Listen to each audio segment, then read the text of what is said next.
Pessoal, tudo bom? Professor Alan com vocês aqui novamente para a gente tratar do nosso plano, não é? Nosso plano de aula, nosso planejamento para chegar no dia da prova do Enem e estar super tranquilo, super sossegado, né?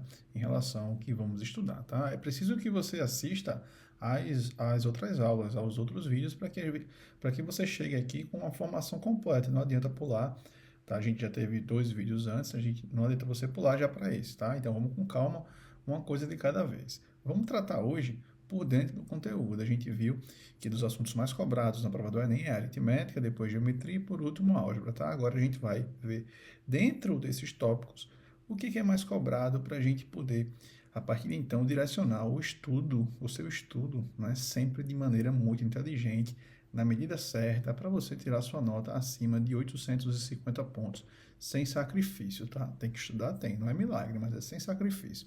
Vamos lá, pessoal, seguir aqui com essa divisão que eu fiz em relação à última prova, o último concurso realizado pelo Enem, que segue basicamente a mesma linha dos demais, tá?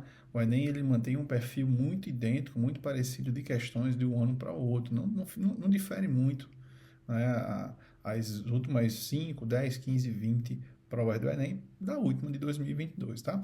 Então vejam bem, isso aqui é importante porque principalmente para aquele candidato que tem dificuldade com a matemática, porque ele vai focar naquilo que ele, não é, precisa estudar mais, naquilo que tem um custo-benefício enorme, não é? E não em tópicos que sejam irrelevantes. Então, veja o que é que eu trouxe no gráfico. 21,42% das questões se referem à interpretação de gráficos e tabelas. Gente, praticamente isso aqui não tem conteúdo a ser ensinado, tá? É muita leitura, é muita interpretação. Para isso, né, de forma bem inteligente, o candidato não pode deixar essas questões por último, porque após 3, 4 horas de prova, você está com a cabeça cansada, então você ler um gráfico e interpretar já é um pouco mais complicado. Então, eu sugiro que você comece a resolver as questões, né, olhando para os gráficos também e já de imediato, lendo, interpretando e respondendo.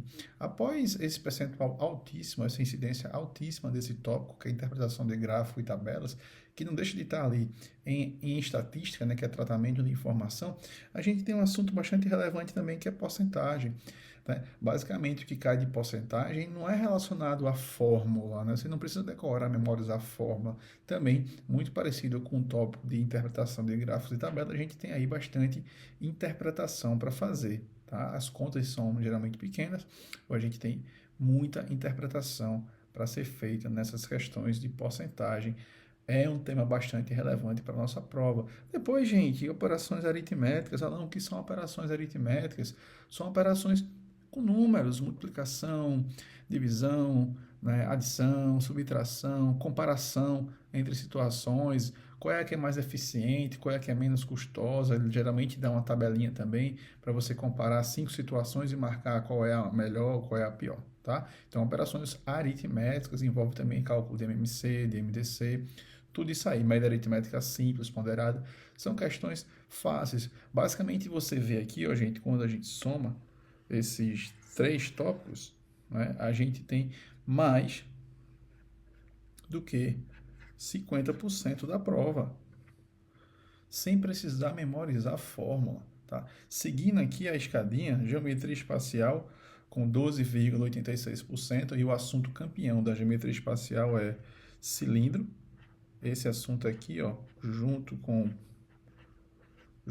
prismas, eles são tópicos importantíssimos na geometria espacial. Vamos fazer questões dos dois, tá? Em seguida, a gente tem a geometria plana. E o que é campeão de assunto cobrado de geometria plana é circunferência e círculo, tá? A gente sabe que o círculo é uma denominação dada à área, à superfície, e circunferência já é relacionada a comprimento, tá? Depois, gente, álgebra, 8,58%, que é essa parte de álgebra, são o estudo das funções, matrizes e funções, tá? Função exponencial, logaritmo, classificação das funções, tudo isso aí.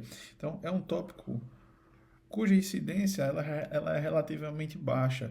Eu digo para você deixar esse assunto aqui, para você estudar por último, Isso aqui, gente, é o último assunto que você que tem uma certa dificuldade em matemática deve estudar. Beleza? E a gente segue com análise combinatória e probabilidade. Vamos fazer questões nessa aula de análise combinatória e probabilidade. É um tópico também relativamente baixo, a incidência é relativamente baixa. Tá?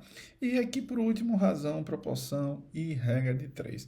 Que esse tópico aqui, ó, junto com esses outros 3, eles estão ali no campo da aritmética, ok? A gente vai dar aí quase 60% da prova. Então, a prova do Enem, ela é assim distribuída. Tá? Então, um candidato que vai focar os seus estudos iniciais agora, de revisão, deve focar nesses temas que são mais cobrados. E a título de curiosidade, gente, você sabe qual foi o assunto que menos caiu no Enem? Logaritmo. Até 2022, desde quando o Enem foi criado, apenas 0,59% das questões correspondem a logaritmo. O custo-benefício é baixíssimo, não vale a pena estudar esse assunto, tá? E, por sinal, um dos assuntos que mais apareceram em prova é interpretação de gráficos e tabelas, tá? É um assunto que requer somente leitura e interpretação.